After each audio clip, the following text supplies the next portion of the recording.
Right. So under alarms,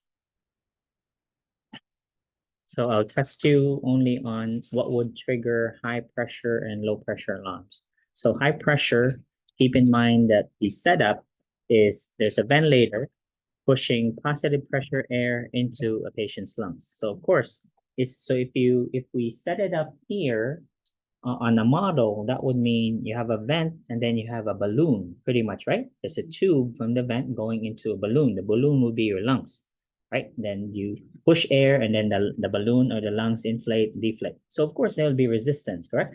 Because it's not like the lungs will inflate indefinitely, right? There's a limit as to how how much it will inflate. And again, what is that concept again? As to how much a balloon or the lungs will inflate or deflate. What do we call that concept? The starts with a C.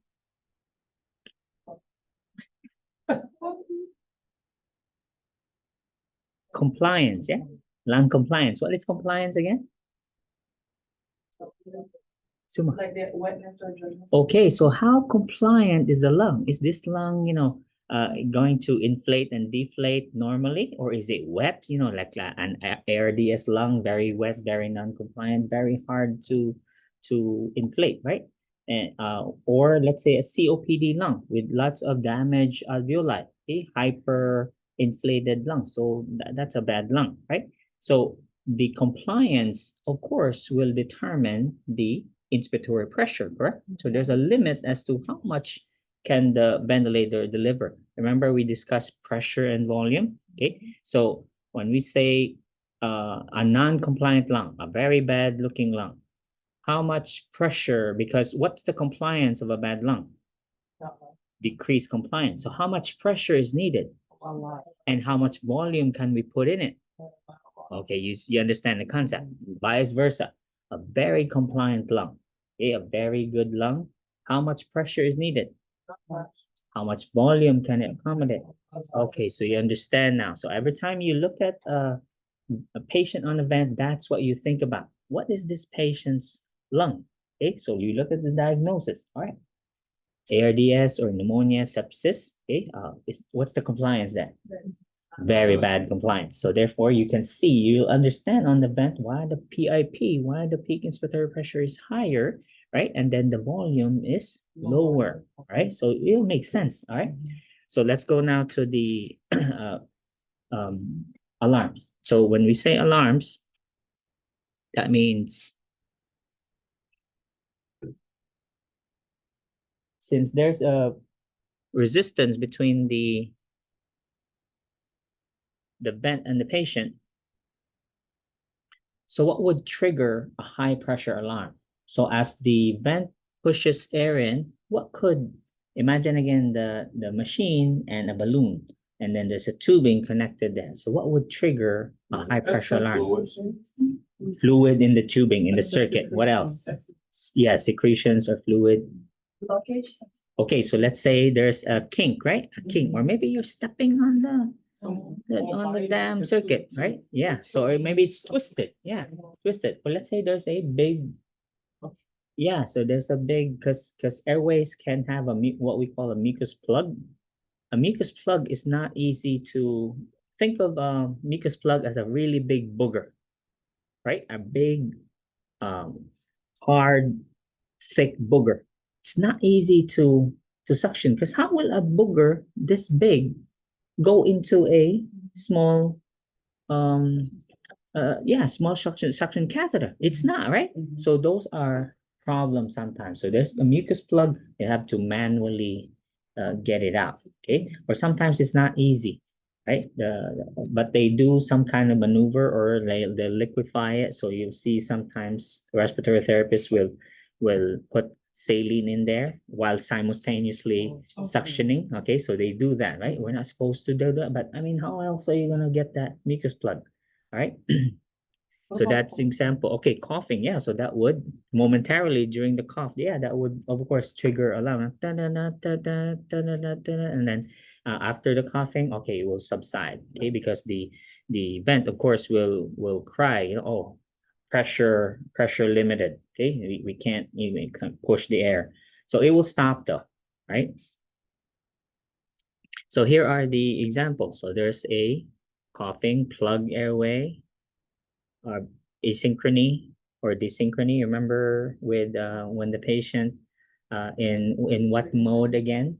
Is it AC or SIMV, wherein the patient will have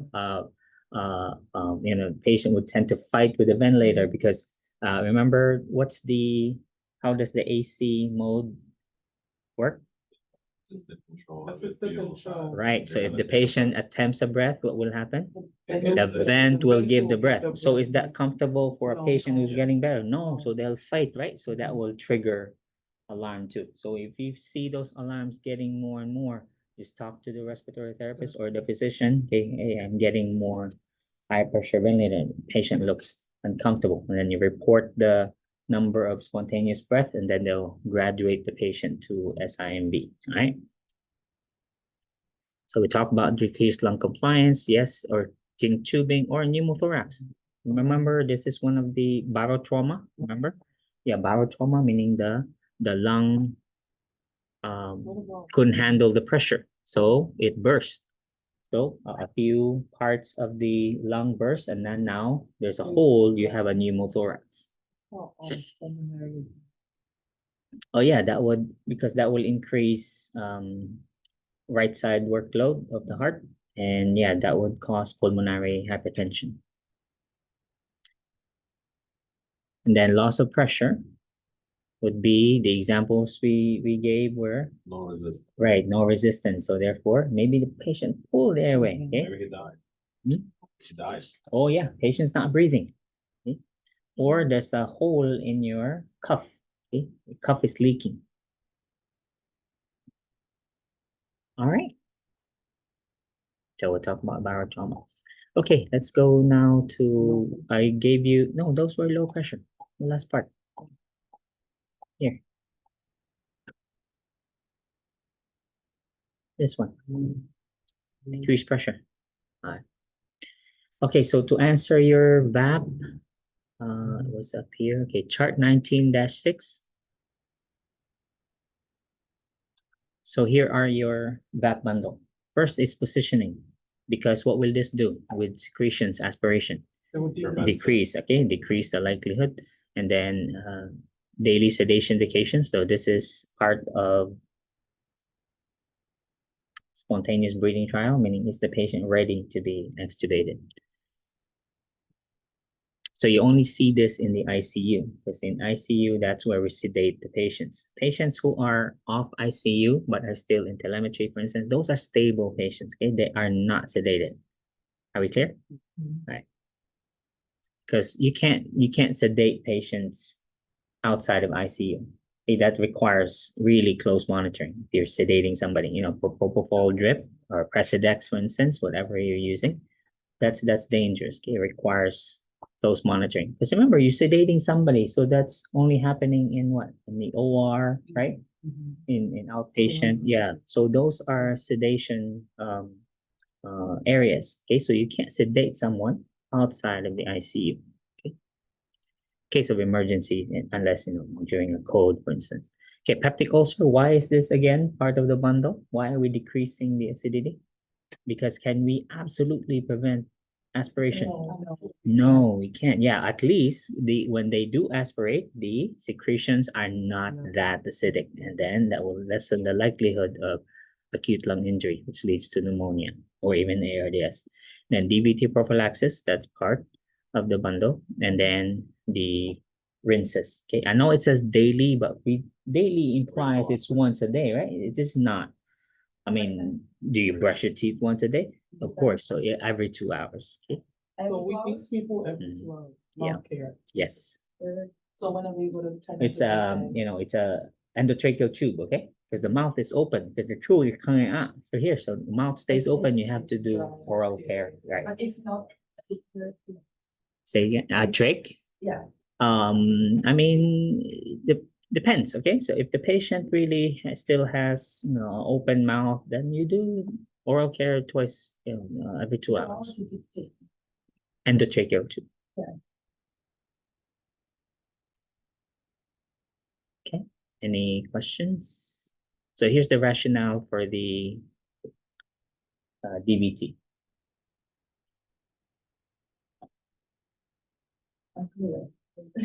Yeah, we don't really know, but we implement it together with the. I mean, this is a bedbound patient anyway, so we do have. Remember, DVT prophylaxis can be pharmacologic and or mechanical, right? What is mechanical? Okay, the sequential compression devices. Okay, and then if it's pharmacologic, of course, any anticoagulant, heparin or low molecular weight heparin or any of the oral anticoagulants, right? Can be both. That's why I said and or. Especially surgical patients, high risk for DVT, so they'll have both. We have pharmacologic and mechanical. Surgeons are very meticulous with that because again, surgery is a big business. All right, they don't want any complications, especially DVTs, because that will be bad. Because either way, even if it's not an infection, it still reflects on your record. All right, so it's bad for business. Okay? If you get complications, so they're very meticulous, right? So that's why they can be very protective about dressings. So that's why what's the number one rule if it's a first surgical dressing? No surgery. Yeah, surgery team changes it. Okay, because it's that crucial period. Okay, so if an infection occurs within the 24 to 48 hours, yeah, that's attributed to the surgery. Okay, but after that period, that can be it's no longer blamed on the surgical team, meaning they did their job. Okay, they did not cause an infection during surgery. Yeah, so that's why the first surgical dressing is changed by the surgery team. Unless they trust you enough, they'll let you do it. But no. You change them? Yeah, down in Florida, because the team knows me. Depends on the surgeon. Right. All